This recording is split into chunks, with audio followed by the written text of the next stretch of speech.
Okay, welcome back to the Sexy Boot Guy Christmas Miracle Special. I love sheep underwear.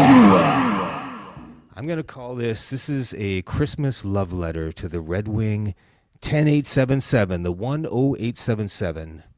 Not your sexy fashion guy 877 heritage, but we're talking about the work boot, the 10877 work boot. The boot that nobody loves, okay, the most overlooked heritage boot. Well, it's not a heritage boot, but to me, it's the most overlooked boot ever. To me, it's one of the most beautiful boots ever. I mean, to me, the 10877, it's not a pretty boy boot, all right? So if you watched my last episode, you would have seen that I got these amazing dead stock 877s from eBay. The only reason why I got them and I paid the extra coin for them is because, look, I tried to get Santa's little elves to make me a pair of 877s in EE width, but they wouldn't do it. They said it was too much boot. Santa had his elves working day and night trying to create that magical, mythical, elusive Red Wing 877 in size 9EE. They just couldn't do it, folks. It proved to be just a little bit beyond the magic of the elves. In Canada, the 10877 from the work line is basically the same price as a heritage boot. It's like $20 less than an 877. And you can't even get it. The store is sold out. The factory is sold out. I mean, the warehouse, the one or two places that sell Red Wings online in Canada is sold out in every size. So what did I do? This is my favorite boot, Steve fucking McQueen, man. I saw Steve McQueen wearing these when I was a kid in Bullet, I think. I loved Steve McQueen when I was a kid, and I grew up watching his movies and looking at this boot. I didn't know what it was back then, but I just thought it was the coolest boot ever. It was just such a badass boot, Like, the mock toe could be perceived as dorky if it wasn't so cool. Like, this boot is so cool that it was able to make the mock toe look cool. I mean, I grew up in Newfoundland with a lot of Indian ancestry, and we had the Beothuk Indians and the Mucklucks and all of the moccasin stuff. But it was kind of dorky, to tell the truth. I don't mean that to be, don't come at me, don't cancel me. But the Indian clothes that I grew up with was kind of dorky. The tomahawk, I mean, I'd still love it. I'd still love a tomahawk jacket. If anyone knows where I can get a tomahawk leather jacket. But this was able to take the moccasin toe and make it look like a killer. This is a boot that would stab you in the middle of the night for sleeping with it. No, you'd never sleep with this boot's wife. You'd never be able to get her. She's just too fine. So I got the work boot. That was my settle. Then I saw these on eBay. They were the same price American as a 10877 is Canadian. So I ordered them. I mean, I've been wearing them for 2 months, and they look different every day. But anyway, this is not about those boots. This is about the sexy 10877, baby boy. Sax underwear. I love Sax underwear. Okay. It's the only underwear with the dry pouch that makes your balls look good. Okay, thank you again from my Lord Jesus Christ for mentioning today's sponsor. Today's other sponsor, Sax Underwear. It's the only underwear that doesn't let your jingle bells touch your dong. You got that dry, flattering cup. I wouldn't even call it a cup. What I would say, the Sax Underwear gently cradles your junk like a P&W leather footbed. Softer than a leather footbed, all right? It cradles them. It holds them like a baby's head taking its first nap. And when you're walking They're just there, man. They're just there. They're not doing their thing. They're chilling in that Saks underwear pouch. And again, I stress it's not really a pouch. It's more of like a hammock. A gentle swaying hammock, if you will, keeping everything dry and sexy. You want your balls to look good? Wear Saks underwear! Ow! Okay, thank you, Lord. I think I can speak for all of us when I say we want to stay dry and comfortable and well hammocked when we walk. The Red Wing 10877. This is not your pretty boy Red Wing. This is a man's boot. All right, take a look at this boot. This boot for me truly represents pre-heritage Red Wing. Some people would say the golden years of Red Wing. I would say this represents the golden years of Red Wing. I'm talking about the 50s, the 60s, the 70s, the 80s, the 90s, right up until about 2003 when Red Wing changed this boot. So in the 50s, this was more of a red color, Irish setter. That's not my favorite color for this boot. But through the 70s and 80s and 90s, it became more brown. I think like 94 to 96, they did it was the first Oro, what they now call Oro Original. They made it more brown than red. This was made to be a boot a man could go to work in. Steve McQueen. This is a boot you can wear on the set of a motorcycle movie. You can run around in it at night and go to clubs and fall asleep in it. You wake up the next day, you get back on the movie set. This is a boot. This is a boot that if you die in a crash in the next scene, or I don't know, man, if you die in a motorcycle crash, this is the boot you want to die in, all right? This is the boot you want in the photograph of the scene of your accident. You die in a crash, yeah, it's sad, but you want your friends to see you wearing this boot in the police photos, all right? So let's face it, no one wants to say that out loud, but that's the truth. I mean, a real man with style, a real sexy boot man wouldn't be caught dead in anything less than this. This is a boot I'd be willing to be caught dead in. This is a boot that if you were a farmer in the 1950s and you're getting up in the morning to milk the cows and check the oats and see if the pigs are all right and, go and talk to some chickens that woke you up earlier and say, thank you, Mr. Chicken, for waking me up. This is really the boot that you're going to be wearing doing that, right? This is a boot that a farmer's getting up. He's going to have breakfast with his wife. He's going out in the fields all day doing various stuff. And let me tell you, after you're done dealing with the pigs, you're going to want to take a hose and wash the bottom of this off. That's why the traction tread is so excellent, because you're out doing farmer stuff all day, man.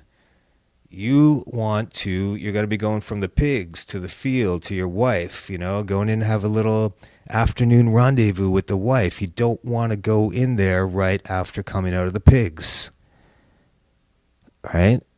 You don't want to exchange one pig for another. You want to take that hose that you were just using to water some daffodils, and you want to hose off the bottom very easily. No messing around.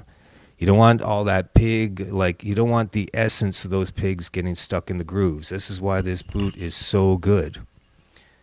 It's just easy. It's just an easy boot to deal with on the farm. Some men know that when the Grim Reaper comes for them, they know where they're going, right? They're not going up, they're going down. And when they get there,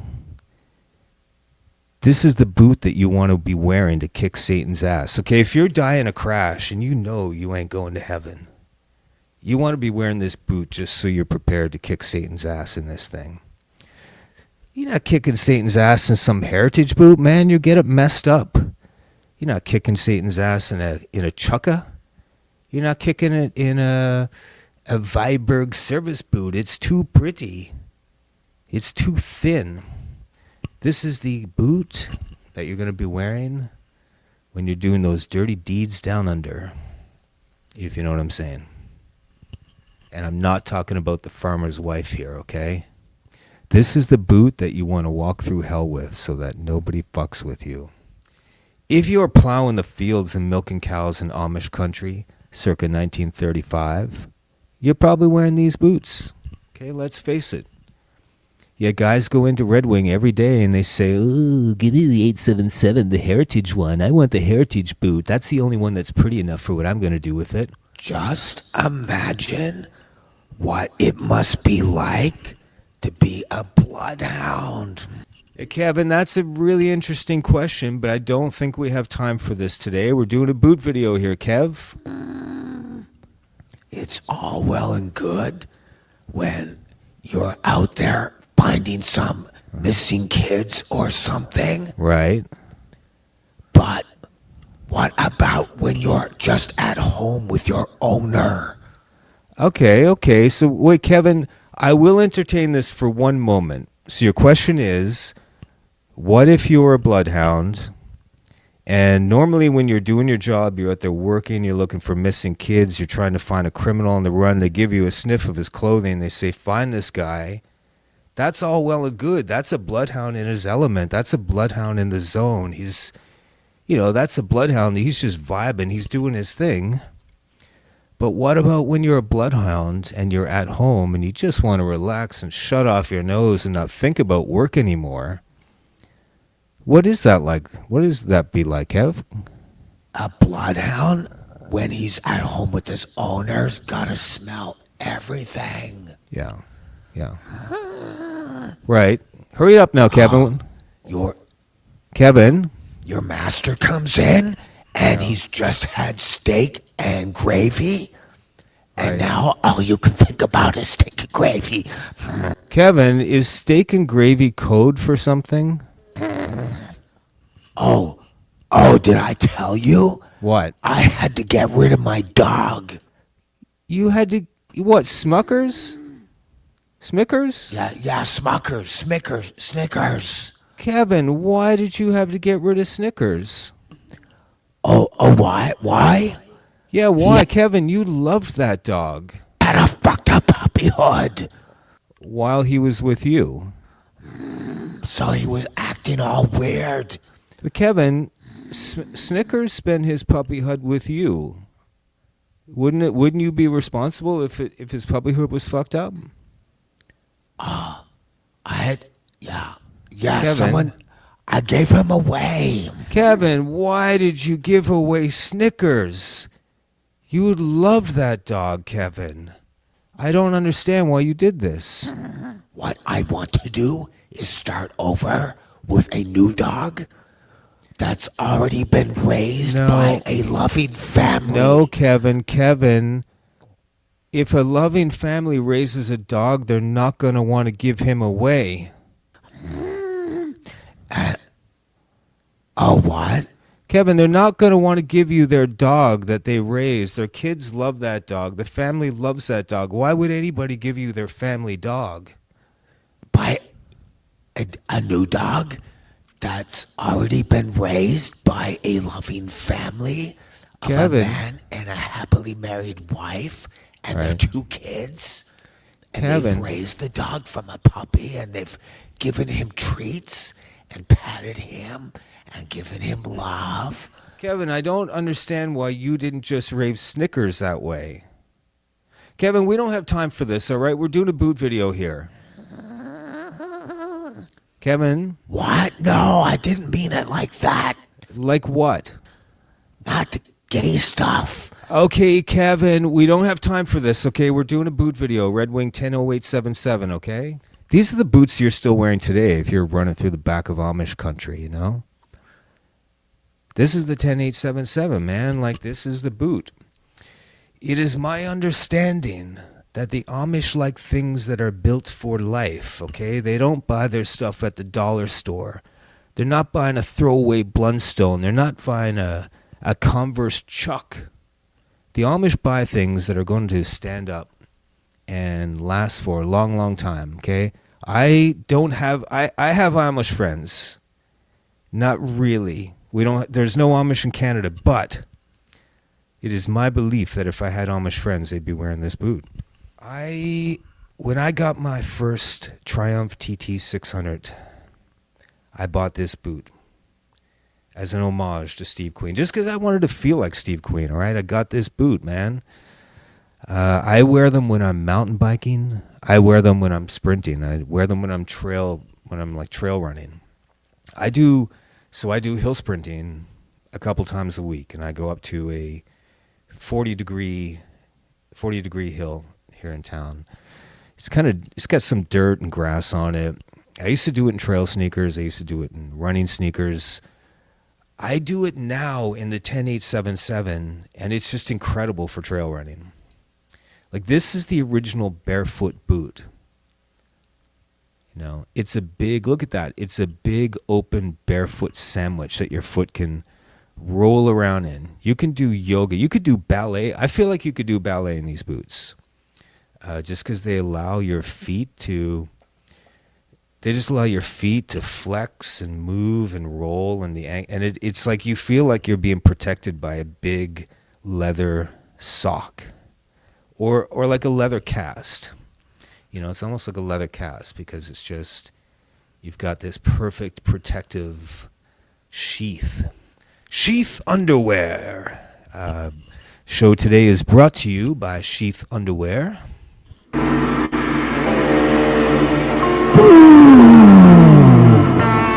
Ponderosa. Oh yeah. Today's episode is also brought to you by Ponderosa.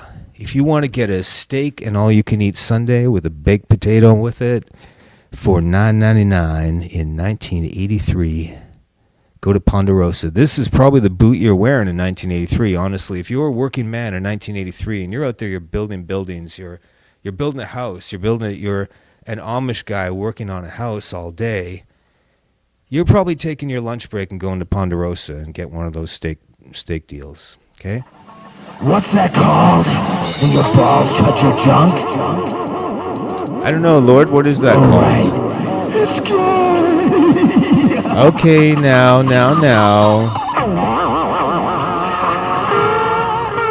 Pull-up contest.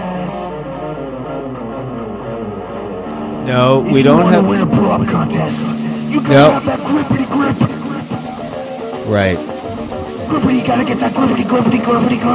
Okay, Lord, thank you for that helpful note, but we do not have time for a pull-up contest today. All right? Ho ho, Robin Williams. Ho ho. Oh, thank you for having me on the show. Hey, Robin, we don't have time for you on the show. We're doing a boot review. Oh, what show is this? What special is this? It's the Sexy Boot Guy Christmas Miracle, the 877 Christmas Miracle Show. Ho ho, ho ho. Ho ho, thank you for having me on the show. Ho ho, look at that. Mr. Happy wants to play. Ho, ho. No, Mr. Happy's not allowed on this show, Robin. Oh, my penis is getting hard. Right? Yeah. Robin, we don't have time for all these references right now. We're doing a boot show. Oh, right. Back to Norm Macdonald, yeah. No, Norm Macdonald has how nothing. am I doing? Yeah, how are you doing, Robin? I'm pretty good. Pretty good. Right. I'd like to thank... Oh, okay. Let me first say I'd like to thank Norm's father for coming. Ho, ho, Now, ho, ho. Robin, that is not funny, okay? You're interrupting the boot show. We'll talk to you later. This is not your fashionista boot, you know? The 10877 is not a fashionista. There's certain things in life where you just don't want to be wearing a fashion boot. To me, the Heritage line is a fashion boot. I'm sorry, guys. Hey, look, I love my Ember Harness Iron Rangers, all right? But I'm not wearing them at the farm. To me, it's a fashion boot. They're beautiful. There's nothing wrong with that, okay? I'm not wearing them when I go out rock climbing. I'm not wearing them when I jump on my Ducati Monster in the rain. You know, I'm not wearing them when I go out oil wrestling. I don't usually go oil wrestling, so that's kind of irrelevant, but the 10877 is a boot that you don't care about. You say, all right, this is going to be the one Red Wing that is okay to destroy. You know how this boot started out for me? I got this and I was like, okay, this is going to be my ugly boot. This is going to be my shit-kicking boot. I don't care what happens to it. I don't care if this boot gets struck by lightning. I don't care if this boot gets run over by a monster truck. No, I don't care if this boot accidentally gets sent to war. I'm sure it will survive and come back. I just don't care because, like, if I'm raising a barn, this is a boot I'm wearing all day. I'm not wearing my fancy boots. I'm not wearing my penny loafers to raise a barn in Amish country. And for that reason, because I relegated this to be my ugly boot, and I had, my MP Shermans, I have my Iron Rangers, I have my Alden Indy, I have my Viberg service boot, I have that fancy leather that costs $8,000 a square yard. I was like, okay, this is for those days that I'm not going to wear those boots, right? I'm not wearing some Japanese Italian leather, some mixed Japanese Italian leather that's been through every country in Europe, that's had dinner with the Queen. I'm not using that leather while I raise a barn in the morning because it's just too nice. I'll put a nail through it or something. I'll shoot it with a nail gun. This is the boot that's going to back me up. This is a boot that's going to lie to my girlfriend for me if I've got to explain why I didn't come home for 89 days while I was out raising barns with the boys, okay? This is the boot. This is my bro boot. This boot is my bro. The 10877 is my bro. So that's been it for the Sexy Boot Guys Bootacular 877 Christmas Miracle. Kevin, are you still there? Did you have anything else you wanted to add? Oh, did you hear about the 2 gay guys that had a dog? No, I did not hear the one about the 2 gay guys that had a dog. And frankly, Kevin, that sounds totally inappropriate for the boot special. Oh, what? Okay, I won't talk about that story. Okay, yeah, Kevin, save that story for the next time, okay? This is a Christmas special.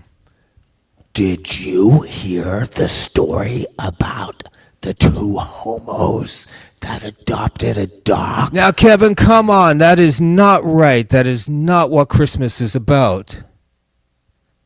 But was it a bloodhound? And for one last time, we'll bring you back to God to hear a word from our sponsor for today.